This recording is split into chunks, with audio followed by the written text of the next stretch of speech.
Hello everyone. ये lecture 1 है class 12 के पॉलिटिकल साइंस का chapter 1 cold war era in world politics. I am Arun Raina, PhD NET JRF SET GATE. तो ये है वर्ल्ड का, दुनिया का मैप। इसमें ये वाला पोर्शन, ये देखो जो मैं सर्कल कर रहा हूँ, ये वाला है इंडिया। ठीक है, 7 कॉन्टिनेंट हैं, आपको पता ही है। ये वाला आ जाता है ये 7 कॉन्टिनेंट हैं। ये इंडिया एक कंट्री आ गई, ये एक कॉन्टिनेंट आ गया एशिया, ये दूसरा आ गया यूरोप, ये जो है ये अफ्रीका आ गया, ये चौथा नॉर्थ अमेरिका आ गया, ये साउथ अमेरिका आ गया, ये ऑस्ट्रेलिया आ गया, इसके नीचे जो है एंटार्क्टिका। ये 7 कॉन्टिनेंट्स हैं। और ये कोल्ड वार इरा, कोल्ड वार को हम हिंदी में कहते हैं शीत युद्ध। शीत युद्ध मतलब ये एक्चुअल वार नहीं हुई थी। जैसे फर्स्ट वर्ल्ड वार हुई 1914 में, 1914 से 18 तक। सेकेंड वर्ल्ड वार हुई 1939 से लेकर 1944 तक। उधर ना एक दूसरे की डिस्ट्रक्शन की जाती थी, लड़ाइयाँ की जाती थी, जिसमें बहुत नुकसान होता था, इंसान का, जगह का नुकसान होता था। लेकिन ये कोल्ड वार थी, ये एक शीत युद्ध था। इसमें 2 गुट बन जाते हैं। ये वाला जो रेड कलर का दिखाया ना, रेड कलर का सिर्फ ये था यूएसएसआर, जिसको हम सोवियत यूनियन भी बोलते हैं। इसमें बड़ा ग्रुप था रशिया, और दूसरी साइड पे ये येलो कलर वाला जो है ये था यूएसए का ग्रुप। 2 कंट्रीज़ बड़ी बड़ी थी, यूएसएसआर और यूएसए। ये छोटी छोटी कंट्रीज़ को अपनी साइड इकट्ठा करती थी। ये देखो इंडिया, इंडिया ने जब देश आज़ाद हुआ 1947 में, इंडिया ने किसी भी ग्रुप के साथ ज्वाइन नहीं किया।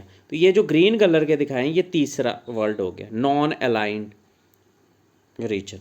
ठीक है, तो क्या होता है, आप दोबारा से देखो, कोल्ड वॉर के टाइम पे एक ये वाला जो येलो कलर का दिखाया, ये यूएसए का गुट था। यूएसए, कुछ कंट्री यूएसए के साथ जाने लगी, कुछ ये दूसरे साइड वाला रेड वाला यूएसएसआर, और ये जो कुछ कंट्रीज़ थी जो किसी के साथ भी नहीं मिली। तो ये फर्स्ट वर्ल्ड लिखा है, सेकेंड वर्ल्ड लिखा है, और थर्ड वर्ल्ड लिखा हुआ है यहाँ पे। तो second, what is cold war, शीत युद्ध क्या है? अब हमारा ये क्वेश्चन है, ये आपने नोट्स बनाने हैं, इसके नोटबुक पे लिखना है और अच्छे से प्रिपेयर करना है, याद करना है कल के लिए। What is cold war? जब सेकेंड वर्ल्ड वार ख़त्म होती है, सेकेंड वर्ल्ड वार कब से कब तक होती है? 1939 से 1945 तक। उस टाइम पे यूएसए अमेरिका और यूएसएसआर सोवियत यूनियन बोलते हैं जिसको, ये दोनों एक ही साइड होते हैं। आल्दो इनकी जो आइडियोलॉजी, काम करने का तरीका था, वो अलग अलग होता है, ठीक है, लेकिन सेकेंड वर्ल्ड वार में ये इकट्ठे होते हैं और बड़ी सुपर पावर्स। लेकिन आफ्टर सेकेंड वर्ल्ड वार यूएसए एक साइड चले जाता है और यूएसएसआर, तब इनमें कंपटीशन लग जाता है कि हम दोनों से कौन बड़ा है। कुछ कंट्रीज़ यूएसए के साथ मिलती हैं, कुछ कंट्रीज़ यूएसएसआर के साथ मिलती हैं। ऐसे इनकी कोई फिजिकल लड़ाई नहीं हुई कि इन्होंने कोई एक दूसरे पे बम फेंक के जहाँ मिलिट्री भेजी एक दूसरे के साथ, जैसे इंडिया पाकिस्तान की लड़ाई होती है, वैसे नहीं हुई। लेकिन अंदर अंदर से ये एक दूसरे के साथ लड़ाई करते थे। The remarkable result of the second World war, second World वार जब खत्म होता है, was the end of war time alliance and operation among the allies. जो एलाइज थे, ये एक दूसरे के साथी थे, उनके बीच में जो भी कॉपरेशन का उन्होंने बोला था कि हम एक दूसरे को कॉपरेट करेंगे, एक दूसरे का साथ देंगे, वो भी सेकेंड वर्ल्ड वार के साथ ख़त्म हो गया। ड्यूरिंग सेकेंड वर्ल्ड वार जब होती है, उस टाइम पे United States and Soviet Union came very close to each other. जब सेकेंड वर्ल्ड वार होती है, उस टाइम पे यूएसए और सोवियत यूनियन एक दूसरे के बहुत पास होते हैं। लेकिन जैसे ही after the end of the war, जैसे ही वार ख़त्म होती है, वार टाइम कॉपरेशन जो थी और फ्रेंडशिप जो थी इन दोनों के बीच में, वो ख़त्म हो जाती है, ड्राइड अप। ठीक है, clear? Next, Soviet union, Soviet Russia लिखे, यानी United state emerged as the only 2 nation worthy of the title big power. ठीक है, तो उस टाइम पे जब सेकेंड वर्ल्ड वार ख़त्म होती है, फ्रांस, ब्रिटेन वगैरह, इनकी बड़ी बुरी हालत होती है। उस टाइम पे 2 ही पावर्स रहती हैं, सोवियत रशिया, एक साइड रशिया की पावर, और एक यूएसए, और इनमें हलचल मच जाती है कि कौन हमसे बिग पावर है। The other nation of the world began to move around the other nations, जो बाकी कंट्रीज़ थी, वो इनके आगे पीछे घूमना शुरू कर देते हैं। कुछ यूएसए के साथ मिल जाते हैं, कुछ यूएसएसआर के। This led to division of world into 2 blocks, 2 block बन जाते हैं, एक यूएसएसआर ब्लॉक, एक USA block. Under the leadership of these two power the rival blocks viewed with each other for world leadership. और ये जो दो राइवल ग्रुप्स थे ये एक दूसरे से कंपटीशन में आ जाते हैं और वर्ल्ड लीडरशिप की तरफ फोकस करना। The rivalry between these two rival blocks has been termed cold war और बैटल ऑफ नाम्स। इसी राइवलरी को, इसी अपोजिशन को, इसी अंदर की लड़ाई को क्या कहते हैं? कोल्ड वार कहते हैं और बैटल ऑफ नर्व्स कहते हैं।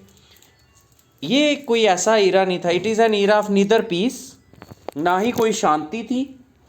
ये एक ऐसा टाइम रहा 1945 से लेके 1991 तक ये कोई चला। ये एक ऐसा ईरा था, एक ऐसी टाइम था, ना ही कोई शांति थी और ना ही कोई वार थी between Soviet Union and her dozen allies on one side.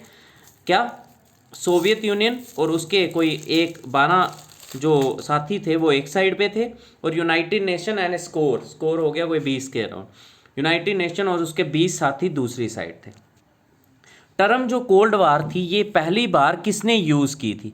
ये की थी बर्नार्ड बैरुच ने, एक अमेरिका का स्टेट्समैन ने था, अमेरिका का बंदा था बर्नार्ड बारुच, ठीक है, जिसने ये टर्म यूज़ की थी कोल्ड वार। तो कोल्ड वार में आपने पढ़ा ये शीत युद्ध है। ये क्या होती है? ये लिखा है, it is an era of neither peace nor between war between Soviet Union and her dozen allies on the one hand and United States and score of its allies on the other. Term किसने दी थी? Bernard Baruch ने दी थी। Next, but professor Lippmann, professor term किसने दी थी? Bernard Baruch ने। और ये पॉपुलर किसने की टर्म को? पॉपुलर किसने किया? प्रोफेसर लिपमैन ने। Term cold war came to be use for describing the situation. Term cold war का मतलब क्या है? एक ऐसी सिचुएशन जिसमें एक्चुअली वार नहीं हुई है, in which war was not actually fought, actually कोई भी लड़ाई नहीं है, but a war type hysteria. ये ऐसा इन्वायरमेंट बना रहता था, ऐसी सिचुएशन बनी रहती थी कि किसी भी टाइम युद्ध छिड़ सकता है। पंडित नेहरू ने डिस्क्राइब किया था cold war as a brain war. कैसी war? Brain war, a nerve war and propaganda war. एक ऐसी वार जो ब्रेन, दिमागी वार है, ठीक है, नर्व वार है और प्रोपोगेंडा वार है, ऐसी वार, ठीक है। तो ये थी टर्म कोल्ड वार, ठीक है। Thanks a lot for listening. जय हिंद।